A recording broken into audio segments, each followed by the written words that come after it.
Who called T-Mobile Tyrone Mobile the other day? And I was like, oh, Tyrone. You better Listen, call Tyrone. my TikTok / Tyrone. burner phone is technically T-Mobile. 3 women, 1 group chat, 0 chill. Shannon, calm until she's not. Pop off when I need to. LV, if rage baking was a person. Fuck off, Betty Crocker. Stacey, where charm meets consequences. Did your mama let you go out like that? The A Collective starts now. Welcome, welcome, welcome. Another episode of the A Collective. We're back for another week of talking all things chaos in the world. I'm Shannon, and joining me are, well, I don't know if that's really where you are, but anyway, that's LV over there. I can make it where I'm at. LV, hello there. Welcome in, Hi. LV. What? I don't want to be on this timeline anymore. Let's just put it that way. We're not I don't going like anywhere. this timeline. I don't want to be the villain. I know I said I wanted to be in my villain era. This is not what I meant. Do I have to do this again? Do we have to call him again and tell him this is not what I meant? I did not mean that I wanted my country to be the villain. Baby, this ain't a Marvel movie, so you don't get to pick a timeline. We don't get I to know. time travel. No. Stacey. I mean, we're here. Hi, friend. Hey, girls. No. That's it. That's all I got. Here we are. And let's just give a high level of the things that we've seen in the last couple of days. And I wrote them down. I mean, look, the Nobel Peace Prize has been transferred over to that thing that's in the office, okay? It's not official, but, So that's one. Greenland takeover is still potentially going to happen. They have boots on the ground and they are ready, and they don't have fans. They're not. Iran is threatening that thing. They said they won't miss this time. Okay. So Minnesota has another potential homicide from ICE. I mean, that's normal. Also, ICE agents are, threatening, reminding residents what happened to Renee. Yeah. So we got that. And then a 6-month-old and other children were injured by a flashbang thrown into their parents' vehicle. And the 6-month-old could not breathe. They thought that they were going to lose the child because ICE agents just decided this is what needed to happen. These people were leaving a basketball game, took a side street because of the protesters that were in the street and said, hey, we're just trying to get home. This is what happened. So that is the chaos that is going on in the world. I mean, that's just a high level point. I'm sure there are other things, but those are the things that are saturating the media. So I have a question for y'all.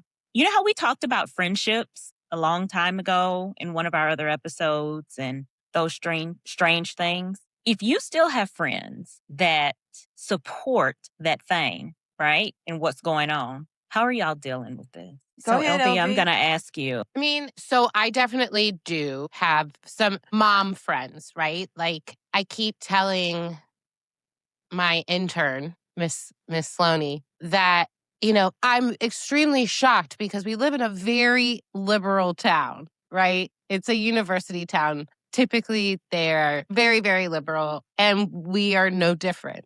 However, my intern has found a number of friends with parents that are Trumpers, or at least suspected Trumpers. And, I've become friends with these moms, right? But are you It's really very friends with them? difficult. Huh? Yeah, is it surface that it's It a is. friendship It is because we have the kind of- commonality of children?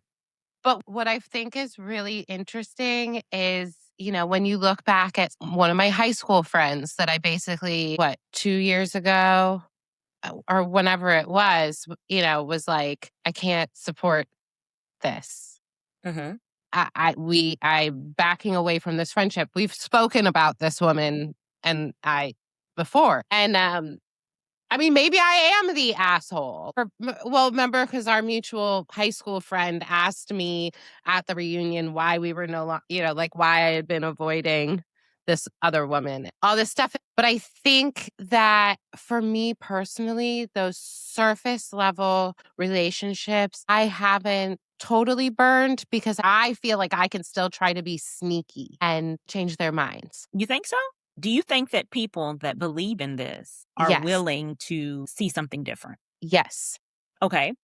Help me with I that. I believe that there are, like, prime example, this one mom. Mm-hmm. I truly believe she is a good person, Mm-hmm. Might she be a little racist? Maybe. I Not a don't good know. person. Right. But what I'm saying is, I don't know her to be anything other than a good person. I've never seen her have to interact with Black people? really Mexican anyone. people? Well, no, Exactly. because because it's just us. So But she our looks like AB you. relationship seems fine, right? But I know that she's MAGA. So So I keep thinking, okay, so what is it? Are you racist? All these things. I almost just gave the camera the finger. But like, this is what it brings out in me. But like, or are you just that person we've talked about in the past that like you are actually truly a good person but you're dumb. And so you believe all the bullshit. so I don't know her well enough to know which one she falls into. Is she racist? Is she just a garbage human that hides? Or is she dumb? with everything that's going on in the world right now, you Right. can't be a good person if you agree with what's happening. If you are a racist, you aren't a good person in my eyes. And this is just No. being a Black woman in the United States. And, we are all close. The three of us are super close. So if we were to come to your house and be having a girls' weekend and she stopped by, how do you I think see she the would act fear with in us? LV's I know, eyes. because she's like, oh, shit, this would go bad.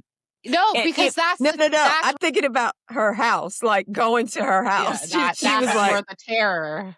Like, No, but I just, then that's where they I can was stay with going. me. I'm not going to have a nervous breakdown about that. But you, ma'am. whatever. But no, I'm thinking like if she popped up and we're there, But see, and that's the thing. Like, I would almost appreciate that. because it would be outright. Because you'd then see I it. would know. Because right now I don't know. Like, maybe I should bring my friend Nicole. Maybe you should. Because if you are racist, you are a trash human. Right? Right. Because that's what I wasn't trying to say, like, maybe she's racist. Like, I don't know, but she's like, that wasn't what I was trying to be like. I don't know her well enough to know which bucket she falls into. A MAGA fool.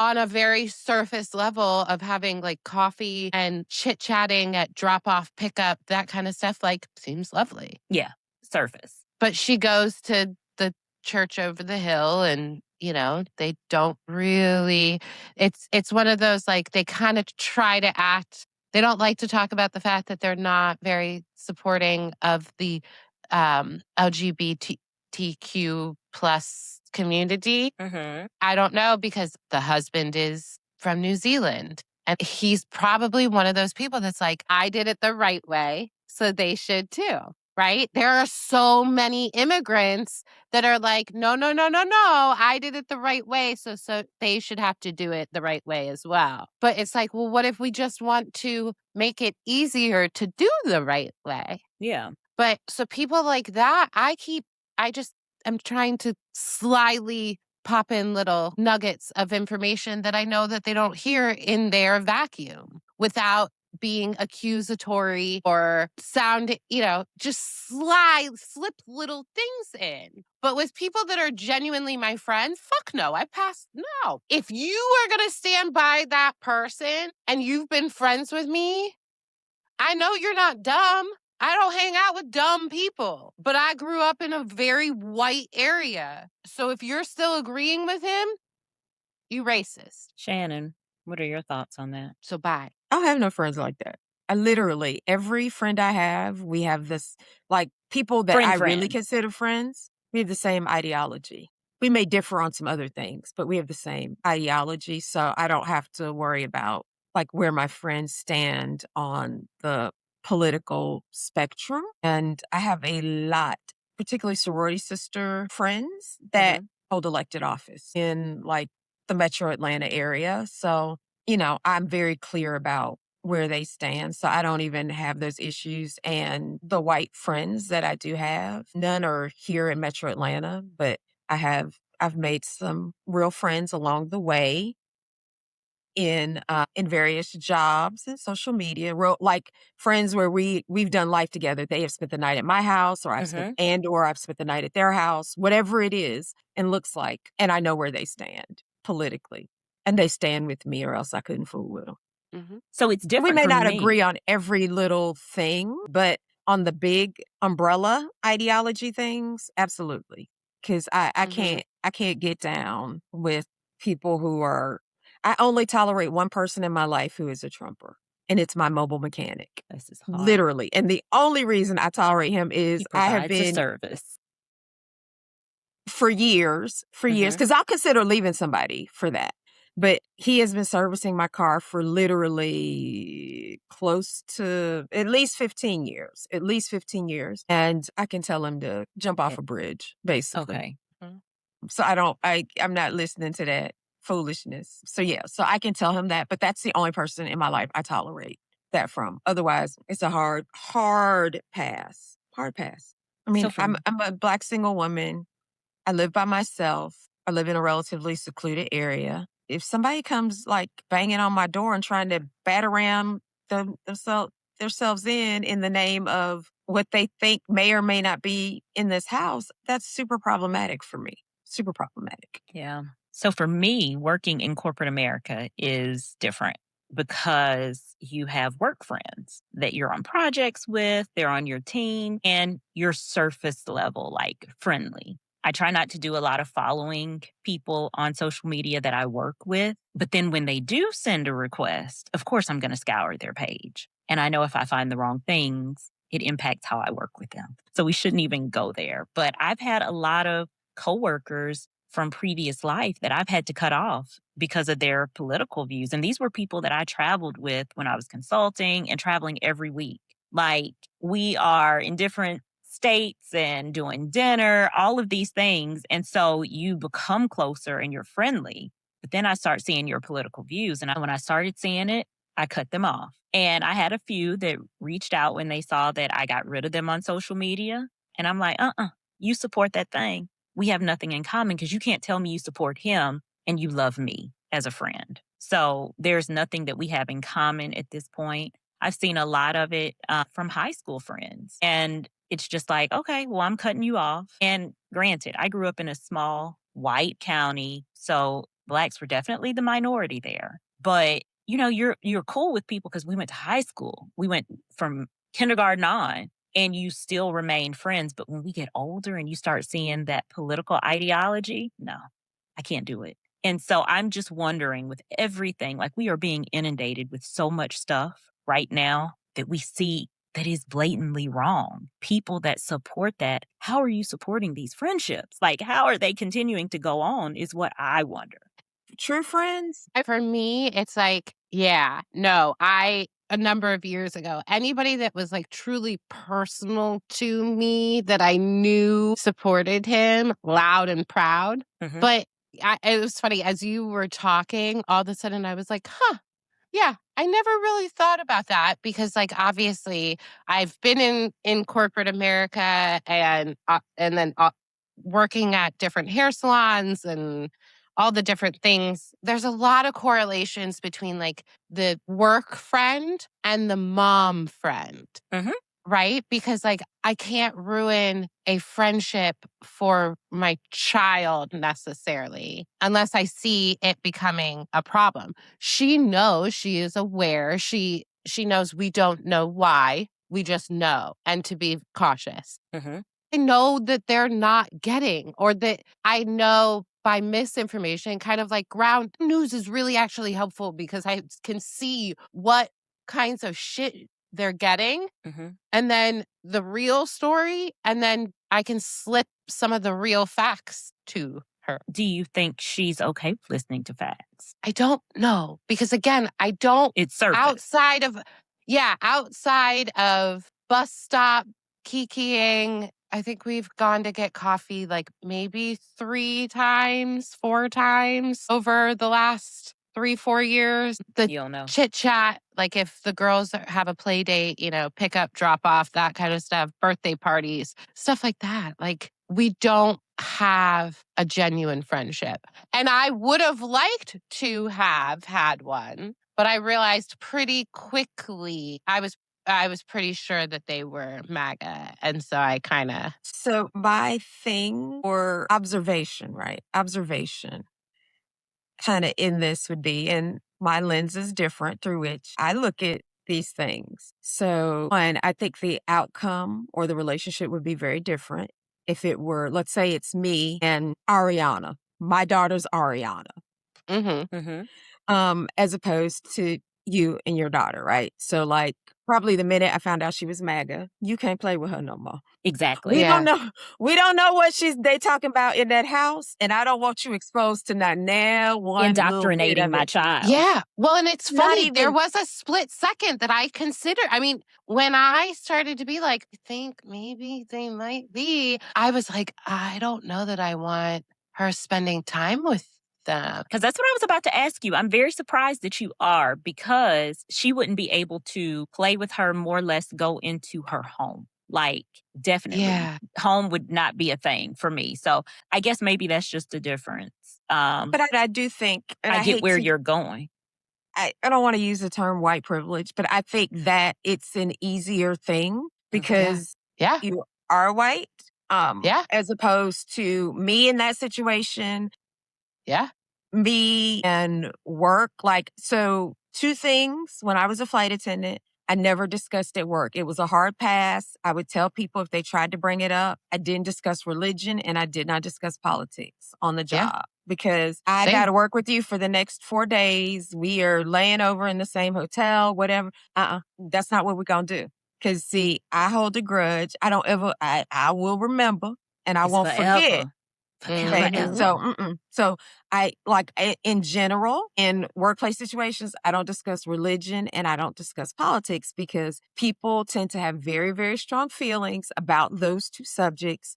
And they're usually entrenched in their own ideology about those subjects. And most times, not all the time, most times people are not willing to learn or be open to listen and understand a religion, a culture, a thing that is very different from them. So, but yeah, like that. I think I'll say this. I feel like white people can get away with that a bit more than Black families. Now, let's be clear. There are some because there was only 92%. The other 8% is out there. They're out there. So we are not monolithic. We don't all think the same way. And, I am very aware and remember that. But I do think that's an advantage that the pool of people with which you have to pull from, LV, is much, much bigger than, let's say, the pool of people I would have to. Because it would be, Yeah. baby, that thing would be a hard no. Well, and see, I think for me, if I knew that they were like racist or anti-immigrant or, like if I knew what it was and it was something, basically anything outside of just, we think that he is the best president because we're God-fearing, like I would be like, nope, you're not hanging out with her, that girl anymore. Like you're done. But because they used to live in our neighborhood, and so I had gotten to know them a little bit better, there is a large part of me that believes that they might just not be very smart and be slightly like I could see the immigration thing because he is from another country and did do it the right way. And there are so many immigrants out there that feel that way and they go to church every Sunday. They're like heavily involved in the church, all the things. Like, so part of me does just wonder if she just really isn't smart enough and has drank the Kool-Aid too much. You making a Build-A-Bear project. And I get it though. You have Yeah. a kid and Yeah. but yeah, you don't want your baby to be around them and they start doing some No. strange things and she starts to emulate those Well, and actions. fortunately, I'm raising a little activist. So she acknowledges the ridiculousness, but she also has told me she's never heard them say anything truly pro Trump, right? I would be scared of what my child would be exposed to. And maybe that's just I heard a story about a mutual friend that daughter is dating a non-white Trumper, and the mom is conflicted on letting her child go to his house. Why are you conflicted? That should not be happening with those parents that are absolutely Trumpers. That means, in my heart of hearts, if you're a Trumper, you're a racist. Yeah. If you're a racist, and then you have access to a Black child in your home that you could twist a story and say they tried to do something and that's why Yeah. I shot them or whatever happened. Like, no, you just wouldn't be over there in this climate. And I wanted to go back, like, I try to refrain from politics at work, but our climate, this is the news every day, every day. And I think it's been this way probably. Do you think our political climate has gotten worse in the last 10 years? It's been since Trump. It really has, because I never used to have trouble containing my political angst to Twitter prior to Trump. It's been since Obama. That's what I was thinking too. It's been since Obama. It's been since Obama. I think it was after Obama got in office and this birther movement, because of Trump, initiated this whole birther thing. But as we said last week, how did we get here? Donald Trump and the Tea Party movement. You remember the Tea Party is now hyped up MAGA, right? So I think that that's how we got here. And, having to travel and seeing all the things that you see on the news when you're in the airport, you don't want to talk about it, but it's the way of the world. And I know for me going, at my previous job, I would go to some rural areas and it would be just me. And I'm like, oh, shit. And so you have to think about the political climate because, hey, I'm the only Black girl on this team and I'm leading this project and I'm at a hospital where I don't see nobody that looks like me. And so my ally would be my coworker. And then you think about, are we really allies and friends? Like if something popped off, how would you feel about this?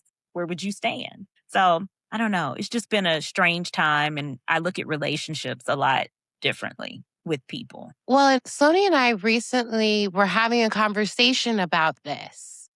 We had a conversation about how, yes, politics, religion, that kind of stuff, we don't normally talk about that outside of the house. However, at this point in time, what is happening with the Trump regime goes so far beyond politics. This is different, right? We are not talking about whether you want a smaller government or, tax breaks. This is not. We are talking about human rights. We are talking about human lives. It's about so much more. So in some ways, it's been a really good learning lesson to teach her. When you're choosing friends, maybe be a little more cautious. But it is also hard at this age. And I acknowledge that, right? At 10, you don't really understand. I get it. It's a tightrope, to be perfectly honest. And I think it's a race thing too, because as 100%. Black people, our parents would be like, no, none of that. You're not going over there with them people. But so and I think that's where you have the dilemma. And I think for me too, I also have in the back of my mind the knowledge that she's a little socially awkward. Time that was so important for social skills. It's COVID. It was COVID for her. So she's kind of awkward. She doesn't have a ton of people asking for play dates, right? Stuff like that. So I'm also so concerned about her psyche and about her, having someone to have play dates with and stuff. So well, everything inside of me wants to be they are most likely garbage humans. So no, but at the same time, I'm you have a friend. You need friends at the age of 10. Fair.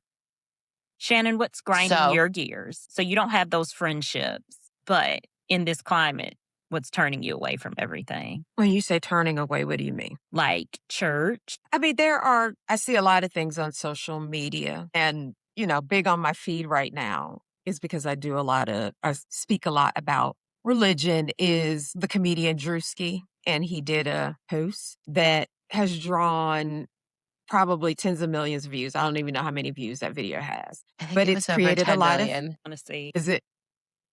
I It has think. created a lot of discourse primarily in the African American community about church preachers. And I've seen it both ways. There have been some pastors who've responded to him and they've said it's blasphemous. And like at least one of the pastors that he parodied. Well, No. what's your saying that you taught me? A hit dog or a holler? I mean, that's what.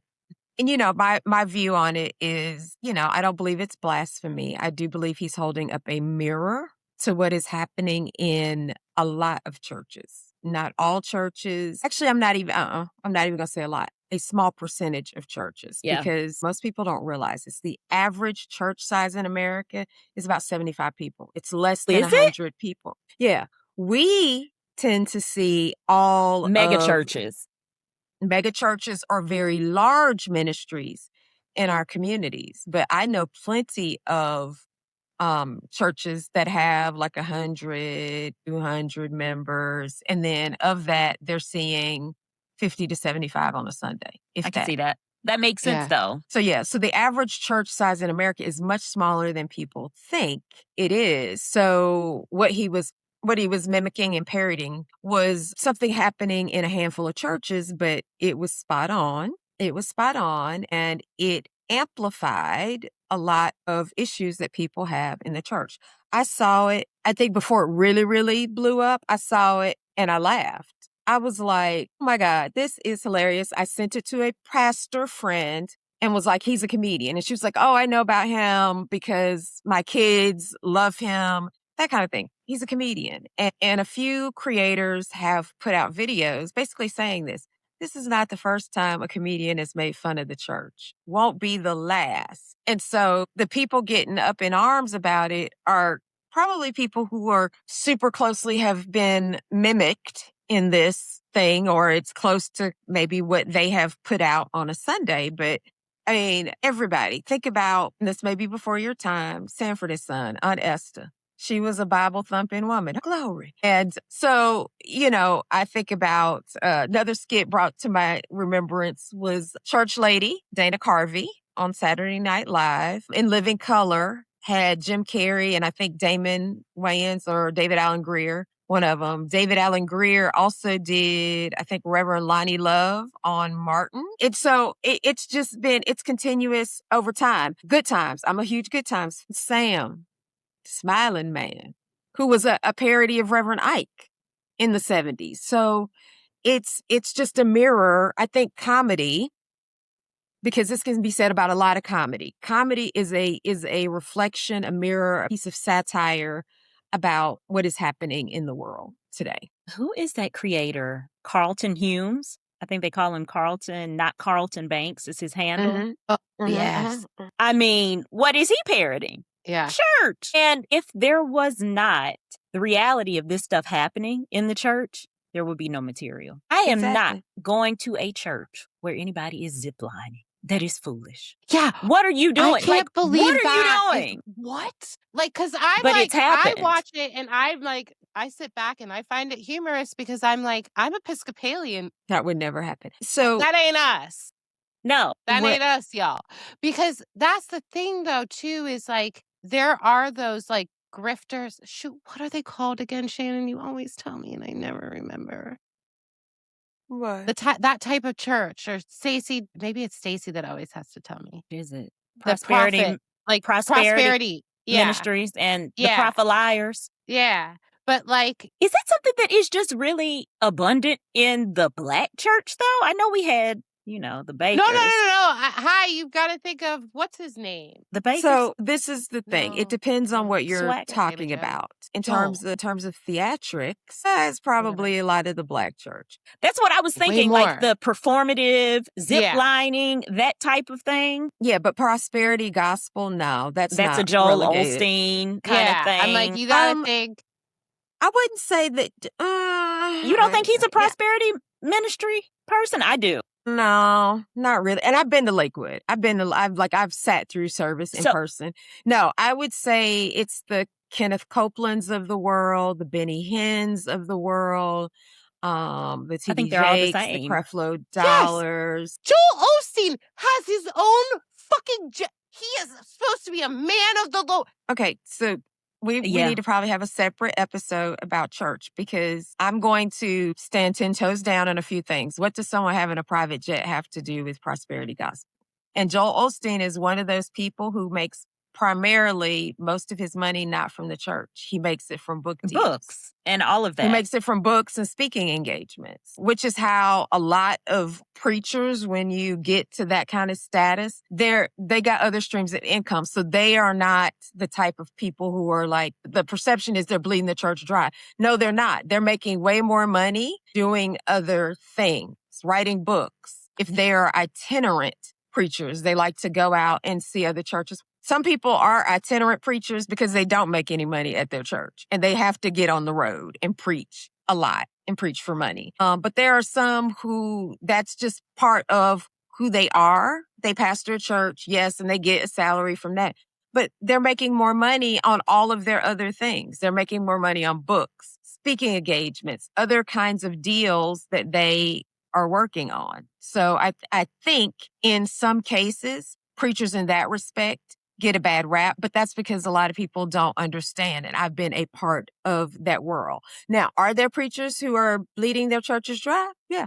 I'm not going, nothing's ever an absolute because they're bad apples out there. But I was going to say, like, I feel like with that category that you're talking about, right? I feel like I would be willing to bet money that within that category, it's somewhere right around 50-50 for people that are just genuine about it. And then the snake. I mean, I would agree. I think, if not even more snakies than. well, I mean, it depends. And, you know, a lot of this can be, and again, we're isolating like a lot of ministers that we see on TV and things like that, right? But there are a lot of people who are not on TV. They don't even stream. Some of them might, that kind of thing, that are grifters. Some people see they're old school. Some people see ministry as a come up and some people don't. It just depends on, you know, kind of why do you think, you know, why were you called into ministry? What's the call on your life? And some people want they want all the glory without any of the hard stuff, the trials and tribulations, because baby, ministry is not for the weak. True. Like if you in that true grind, it's not for the weak, but you know, that's not to say all, but I do think his skit was very much a reflection on a handful of people, or potentially like the opening is a reflection a lot of what's going on in the church. But at the same time, so, you know, there are two schools of thought in the church about this. So, you know, I know that there are some people who absolutely abhor the dim concert kind of lighting and setting in churches. There are lots of people who like absolutely detest that, hate it, don't want any parts of it. It is not a concert. However, I'm gonna give y'all some things to think about as it relates to church, right? So churches are called to the Great Commission to go ye, make disciples, baptizing them in the name of the Father, Son, and Holy Ghost. And we want to lead people into growing relationships with Christ. Let's be clear, we're dealing with people and a few things. We can't be so heaven bound and heavenly minded that we're no earthly good. So if all I did was walk around and pontificate and quote scripture and all of this, you'd be like, she's a Bible thumper. I don't want to fool with her. So how am I any earthly good to get either of you? I know y'all have relationships with God, but to either lead you to Christ or help grow your relationship with Christ, right? So what good am I? Because y'all are like, she out here on some other stuff. I'm going to lead her right over there where she's at, right? So you can't be so heavenly bound that you're not any earthly good and you can't make disciples. You can't talk to people about Jesus Christ. So that's one thing we have to keep in mind. Another thing, right? We're competing, the church, good, bad, or indifferent. We can't be so heavenly bound that we're no earthly good. Think about everything you have going on in your life, and church has to compete with that. Church has to compete with all the things going on in your life. I want to go out for Founders Day. Let's say Founders Day was a Wednesday. I don't want to go to Bible study. I want to go Right. out for Founders Day. Right? So church needs to be good, bad, or indifferent, and people don't like to hear this. Church has to be attractional, Enticing. particularly for Black people. What is enticing and what is attractional? Exactly what Drisky did. What gets things on people's radar, right? It is some people can call it antics or whatever, and some people can say, "Oh, the gospel should be strong enough." It's not.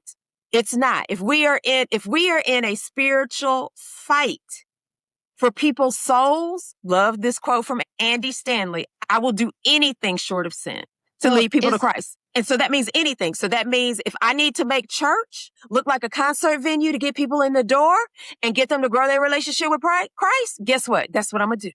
Air Sunday. I kind of feel like that harness, though, Is a bit much.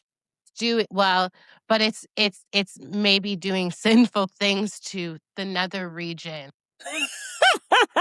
Yeah, because you're jumbled up in there. Well, listen, like different strokes for different get folks. Over that, get it? Not everybody wants to go to a church where there is a singular aisle with hardwood or marble or whatever, and then there are wooden pews and stained glass windows, and it's shaped like a crucifix, and it's all the really churchy things, and you sit and you stand and you kneel, and I get it. I get some that's not enticing, and I get all that. But some of that shit, it's too much. It's too much, and it's grifty as shit. It's too much. So this is the thing. It's too much for both of you. And for some of it, it's too much for me. But just as there's different strokes for different folks, there's a lid for every pot, there's a church for everybody. It is. So like the folks I worked for in Dallas, they're Episcopal. They would not dream of it. Their minister of music, their choir master guy, he thinks like... director? No, he was like an organist and he's all these things. The whole idea of going to church and it looking like a concert and all of the music and stuff, that it was a total turnoff. He thought that was absolute trash. Worldly. He thought it was worldly, didn't he? He just thought it was trash. He didn't like it. That wasn't attractional to him. Meanwhile, I'm like, I can't sit through your church service, sir, with you playing that organ and all this stuff, right? That ain't what's attractional to me. So it's going to be different things for different folks. Now, I saw the zipline pastor years ago. That footage is old. It's a few years old. That wasn't attractional to me. I don't care. You don't need to come in on for lack of a better word, a zip line, a harness line into the church. That, I don't care about that.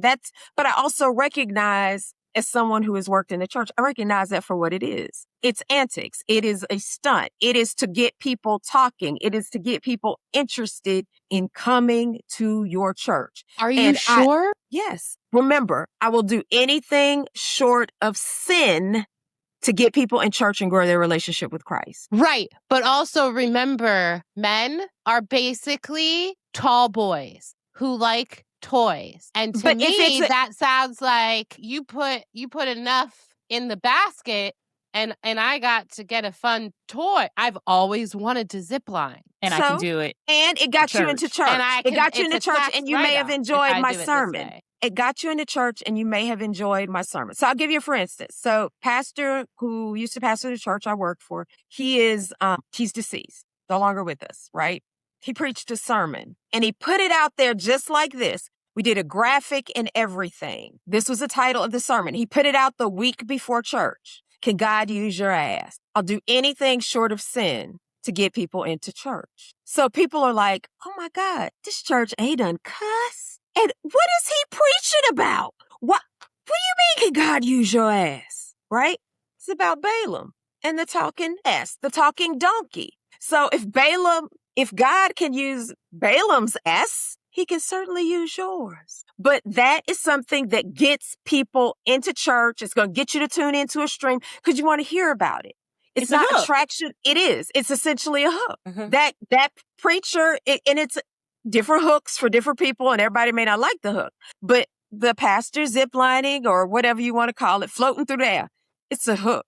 It is a hook. A bunch of these shenanigans that these black, because I don't see white preachers doing it, but a bunch of these black pastors that are doing, they're hooks. They're to get people in the door. If I get people in the door and my sermon can convict you, I'll get you to come back every time. So think about something, though, with the reference about raising this money and you can't leave. We know that comes from Marvin Sapp when he locked the doors of the church not too long ago because he wanted people to donate a certain amount. But that's wrong. Like, that is just wrong. That's not... That's grifting. I'm like, there are some that are like sitting in their, what are their offices called? Pastoral study? No, like or like their rectories, right? Like they're like sitting there thinking like, how can I get more people in to spread the good word? Right. There are those people. There are also those people that are like, I really, really want to be harnessed into something and fly through the church like a fucking rock star. Mm-hmm. And then they're going to give me all the money and fuck if I care. I will say whatever the fuck I need to because I just want the money and this is the greatest gig ever. Kind of like Donald Trump. The grift doesn't stop. And so that's where it's a parallel. Like some of them, they are just genuinely doing ridiculous shit to try to get people in. But then there are some of them that are out there being like, I'm going to lock you in here until we get it all. And you're going to think that it's just me wanting to spread the good word. And so that's where it's a conflict. And I think that's what has people mad at Drewski. But again, we have given him these examples. This is what has gone on in the church. And they're seeing people behave like, Marvin said, don't you lock that damn door in here. I'm not staying. Mm-hmm. And, to each its own. People love churches that are performative. That's not my thing. I'm going to tell you, I love the Lord, okay? I love my church. Don't send me to church when those children are singing. When that children's choir is up there, that's not my ministry. If I know that they sing on certain Sundays and along with the men, I've made a video about this and people thought it was wrong. It's not my ministry. I can't do it. So I damn sure know I could not see anybody zip lining and then talking about locking a damn door on me in the church. We just don't need all that. It's not necessary. For me. I don't disagree. For me. I don't disagree. I'm somebody and it's a distraction.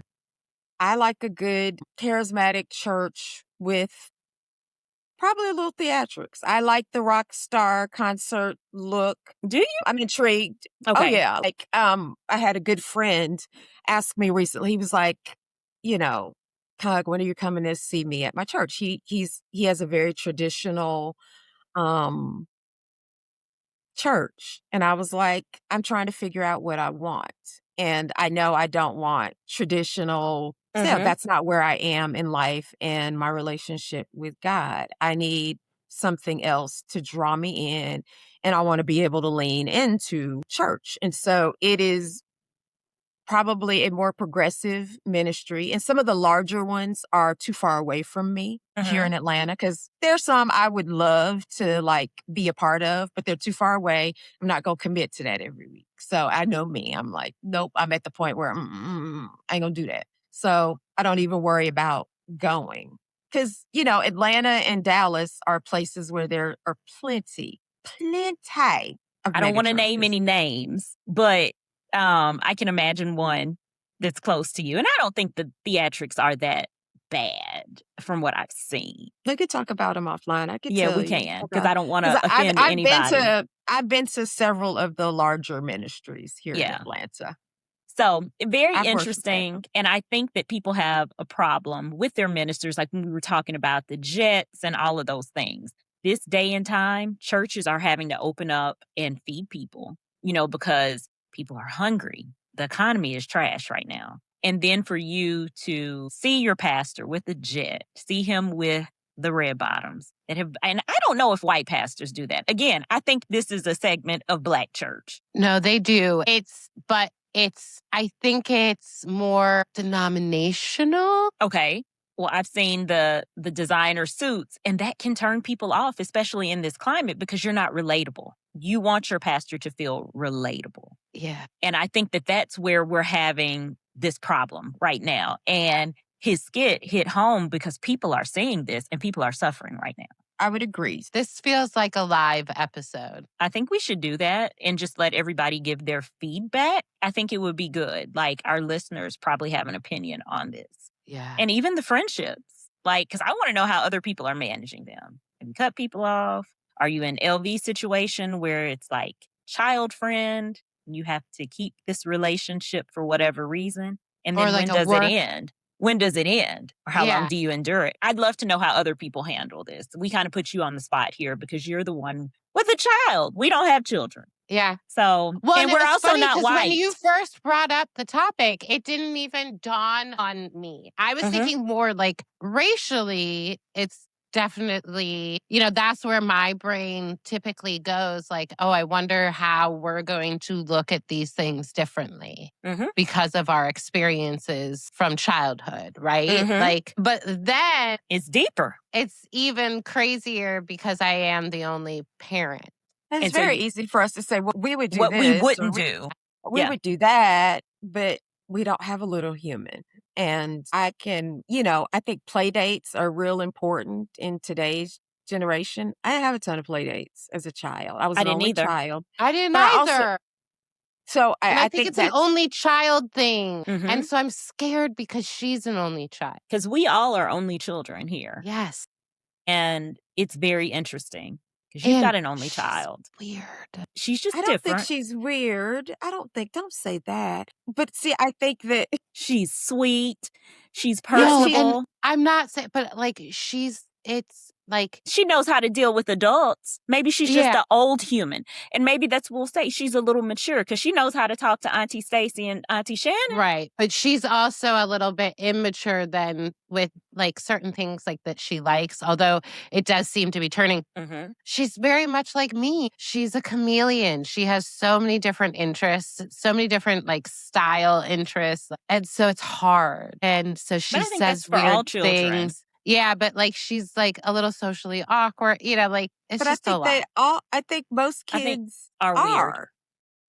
Yeah, but I see it when she's in her, like, this goes beyond. And it's fine. She is a wonderful human and that's all I care about, right? And as long as she's happy, but I do see a hard road ahead for us. I mean, I hope I'm wrong. Yeah, don't speak But that into I'm existence. trying to prepare myself for her going through things like I went through, if not worse, because of the internet now. So I think you definitely have to be vigilant about the internet and social media and phone access. And you've got all kinds of low-jacky things on her phone, right? yeah. And we have conversations. I made her listen to part of a podcast where they were interviewing an expert and talking about catfishing online. Yeah, it's a thing. And how dangerous it is and all that. And I made her listen to it, even though it was probably not really age appropriate. I needed her to understand. I needed her to hear it from someone else. I needed her to be scared. Right. And so definitely think those are lessons you have to continue to reinforce. I think it's just different now raising kids with all the access to technology, the online bullying. I say, because I think part of what you're saying is she has a quirky personality and she's unique, feed that. Yeah, I'm trying Feed to. it and let it blossom and grow however that, That's what I do with her. But to my girlfriends, I'm saying, I think we gotta stop it. She's fine. She's fine. She's perfectly fine. And she's got her Auntie Stacey and Aunt Shannon. I'm just, because Aunt Shannon might be the meaner one. Right. I'm a disciplinarian. I don't play. We know. We know. So does she, actually. She's heard it. But like my whole thing is I am trying to her be very supportive and open, and I just want her to be herself and all the things. But inside, I am in a full-blown panic. I'm entering a really tough time. Are these girls the same age as her, or are most of them a little older? So most of them are a little bit older because she's young for her grade. I should have waited. It's okay, but I understand you wanting her to have this friend that has MAGA parents because it's a friend right now until it becomes bad, though. When it goes Well, bad, and that's what I'm worried also, about. I truly do believe that there is a slight possibility that they just are some of those people who are just so ingrained in this like mega church world that they believe the bullshit and that they are actually pretty good people. Pray for that. I don't know if I agree, but we'll pray for that. I don't know. Yeah. And that's why I've always kept them at kind of like arm's length, but kind of tried to like see it. But yeah, it's just. Well, it's more to come on this. I mean, we have 3 more It's years hard. of this, right? We got 3 more years of it. And I'd love to pick this up like next year. How has that relationship like developed? What is it Good looking idea. like now? Are there outward things that are being said? I'm going to make a note of this because I think I want to follow up on this one. Yeah, Because 'cause it's really a child relationship. But Yes, we are. guys, it's been real. It has. What about your friends What about your friends? I did it this time. Your friends and your church. and your church? Yeah. And your kids. All the things. See, this is why dogs are great. All right, guys. Have a good one. Until next week, friends. Bye, guys. Have a good week. Whatever. Have a good week. Have a good life. Where's the MC file? Not coming. You made it to the end of this episode of the A Collective. Hit like, follow, comment, and share it with the group chat. Otherwise, Stacey might come for you. Yikes. I know, so do it. Thursdays are for chaos and new episodes of the A Collective. Not the A-list. No. I'm gonna get the name right this season. You Okay. all right, LV? Nope. We got to wait on strangulation here. Chokey McChokers. Why my Riverside is spinning. We Was can't it get right something to I save said? our life. And that cannot go in an outtake. You got lipstick on your tooth right now. And That's this is that why pretty I red- can't wear realistic. Law enforcement or psychiatrist. Anyway, but Did you mark this? I'm sorry, this guys. seriously looks so fluffy today. Churches, why is Stacey dark? She had to blow her nose. She had to blow her nose. We could have paused and marked it. Instead, I'm just rap tap tap it Well, away. no, it's fine because I could have edited it so that it was just you. Okay. Wow. You're either a super fan or crazy. Thanks for being part of the collective. See you next Thursday.